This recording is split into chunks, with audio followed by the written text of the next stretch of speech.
مرحبا. 100 مرحبا. تقبل مرتك تشتغل وتساعدك بالمصروف؟ لا. ليش؟ اسمها ست بيت لاولادها، برضه يكون معها شهاده دارسه. ما عندي مشكله ابدا تكون بالبيت، شغل البيت، تربيه الاولاد، وهي مسؤوليه الرجل. اي شغل ضمن البيت انا معه. لكن بهذا المجتمع، بهالوضع هذا، وبهي الظروف هيدي، انا ما برضى ابدا. حتى لو كنتوا بحاجة انه تكونوا انتوا الاثنين شخص عامل حتى تقدروا تفتحوا وتعمروا هذا البيت؟ لما بدي اخذ هيك قرار، لما بدي اكون متزوج واخذ هيك قرار، بدي يكون يعني مسؤول عن قراري. تمام؟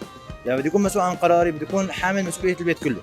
يعني ما بدك تكونوا مخليها او منقص عليها شيء. نهائيا. يا هيك الرجال يا بلا. نهائيا. عن جد. اهلا وسهلا. شكرا لك. 100 ورده. عندك مشكلة بعد الحلقة عنا؟ والله يا ريت لا تعرضوها. يا ريت تعرضوها. شكرا لك. الله يخليك يا رب. لا ليش؟ هيك مخشر. شو السبب؟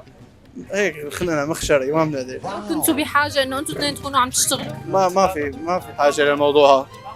ما في حاجه، الواحد بيفني حاله ليعيش اهله بالاحسن شيء. يعني ما له مضطر يعني يحط عليها شيء وهي ما أنا مسؤوله فيه. حلال عليك. الله يخليك. شكرا لك. تسلم. عندك مشكلة بعد الحلقة عنا؟ لا. اسألك سؤال تاني معلش. تقبل مرتك تشتغل وتساعدك بالمصروف؟ لا، ليش؟ عاداتنا وتقاليدنا هيك تقول. لو كنتوا انتوا اثنين لازم تكونوا عم تشتغلوا. كل واحد له اصول بهالحياه. يعني في مرة تركض ورا الاولاد ورا البيت تدخلي تاكل لقمه نظيفه، مو تقولي لامي حطي لي اكل تقول لك تعبانه وظهري والله جيت من الشغل وماني حاسه وماني قادره. انت بتحب انه المرأة للبيت والرجال لبرا؟ بس خلص. فقط. شكرا لك. ما أعرف. عندك مشكلة بعد الحلقة عنا؟ لا ابدا. شكرا. سلام. تقبل انه مرتك تشتغل وتساعدك بالمصروف؟ هلا اذا كان الوضع كثير صعب ايه ما عندك مشكلة. ما في مشكله. شكرا لك. اهلا وسهلا. عندك مشكلة بعد الحلقة عنا؟ لا ما في مشكله. شكرا. تقبل انه مرتك تشتغل وتساعدك بالمصروف؟ بدنا نتجوز اول شيء. بس تتجوز ان شاء الله هيك والله يكرمك ببنت الحلال. عندك مشكلة؟ يعني انا لا ما بقدر. ولا بتحب انه المرأة تبقى للبيت مسؤولة للبيت بالبيت ايه. حتى لو كنتوا محتاجين انه انتوا اثنين تشتغلوا سوا؟ حتى لو كنا ما بقبل. ما بتقبل. لا شكرا لك. اهلا وسهلا. عندك مشكلة بعد الحلقة عنا؟ عادي ما في مشكلة. شكرا. اهلا وسهلا. مرحبا. كيفك؟ تقبل انه مرتك تشتغل وتساعدك بالمصروف؟ لا. ليش؟ شو السبب؟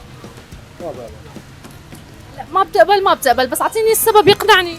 ما في سبب بس ما بقبل.